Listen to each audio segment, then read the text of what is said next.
Assalamualaikum warahmatullahi wabarakatuh. Kita lanjutkan lagi kajian kita yang pada kali ini adalah berjudul Posisi Wanita dalam Islam. Risalah ini diuraikan oleh Rohmani Prayogo.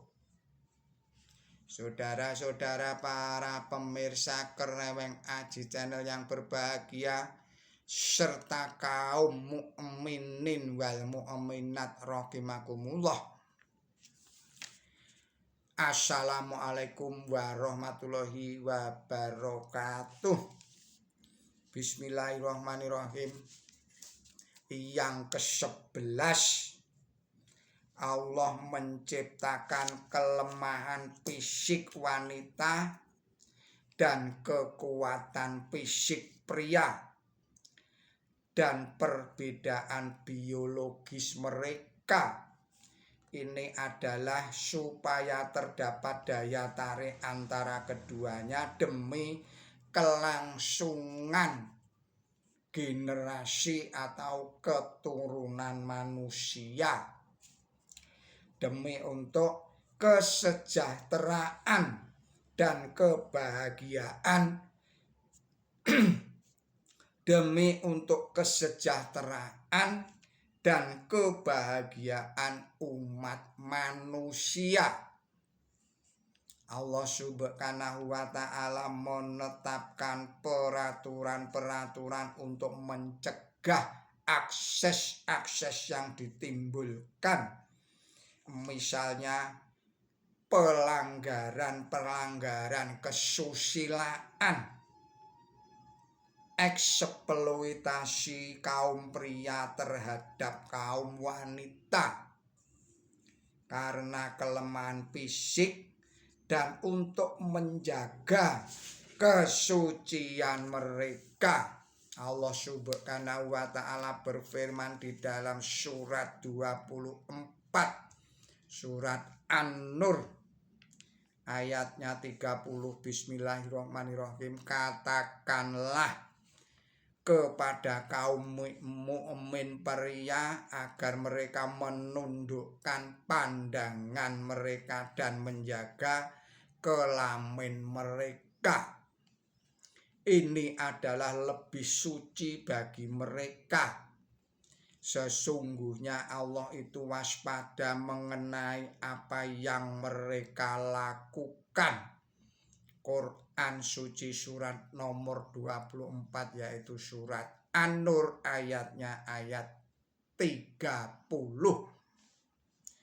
Barulah setelah itu peringatan yang sama diberikan kepada kaum wanita. Allah berfirman, Bismillahirrahmanirrahim. Katakanlah kepada kaum mukmin wanita agar mereka menundukkan pandangan mereka dan menjaga kelamin mereka, dan janganlah menampakkan perhiasan mereka kecuali yang tampak daripadanya, dan hendaklah memakai kudung kepada mereka hingga menutupi dada mereka. Surat An-Nur surat nomor 24 ayatnya 31. Semua aturan ini adalah dalam upaya pencegahan terhadap hal-hal yang tidak diinginkan, terhadap hal-hal yang buruk, seperti misalnya pelecehan seksual terhadap kaum wanita, perzinahan yang berakibat kehancuran keluarga, dan lain-lain sebagainya. Ini berarti bahwa agama Islam tidaklah menganjurkan pingitan terhadap kaum wanita. Karena wanita pingitan tidak perlu menundukkan mata dan kepalanya dan menutupi perhiasannya. Bahkan wanita Islam bebas bergerak, bebas beraktivitas, baik aktivitas sendirian maupun aktivitas sosial. Bahkan kaum wanita Islam itu bebas berusaha di bidang apapun, tetapi sudah tentu dengan syarat-syarat tersebut yang di atas itu. Pergaulan bebas antara laki-laki dan perempuan tanpa batas adalah diharamkan di dalam Islam. Allah berfirman di dalam surat nomor 17, yaitu surat Al-Isra ayatnya 72.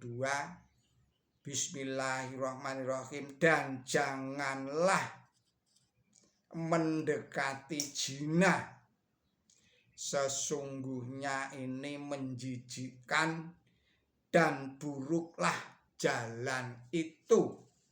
Saudara-saudara para pemirsa Kereweng Aji Channel yang berbahagia, serta kaum muslimin wal muslimat rahimakumullah, sistem pemisahan jenis kelamin di dalam Islam bertujuan hanyalah untuk kebebasan dan penghargaan yang sejati terhadap kaum wanita.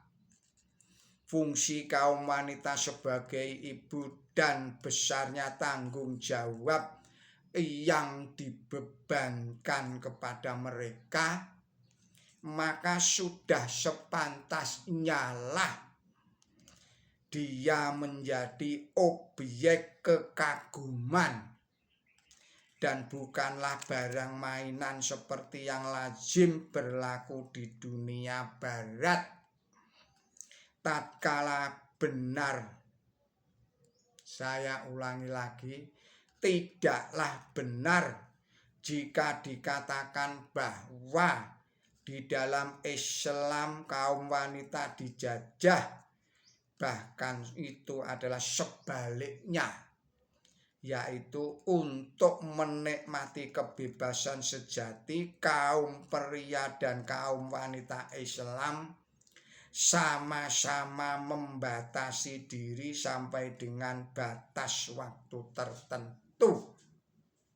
Jika berjodoh, maka keduanya akan melangsungkan pernikahan.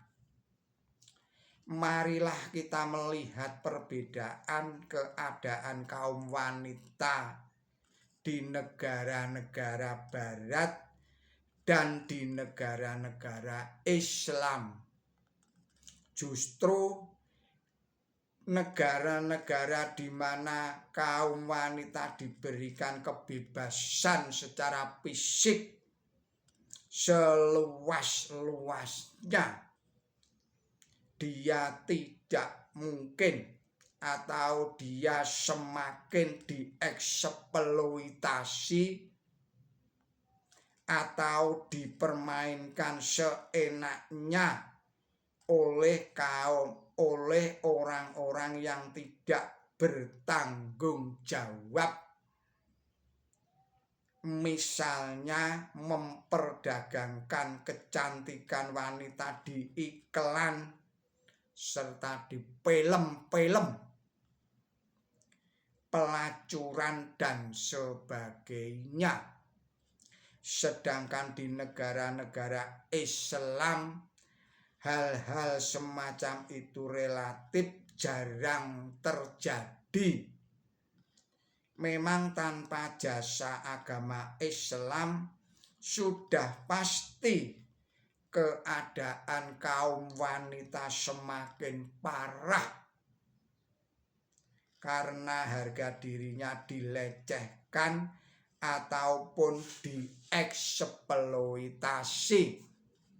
Saudara-saudara para pemirsa Kereweng Aji Channel yang berbahagia serta kaum muslimin wal muslimat rahimakumullah, demikianlah risalah ini saya sampaikan.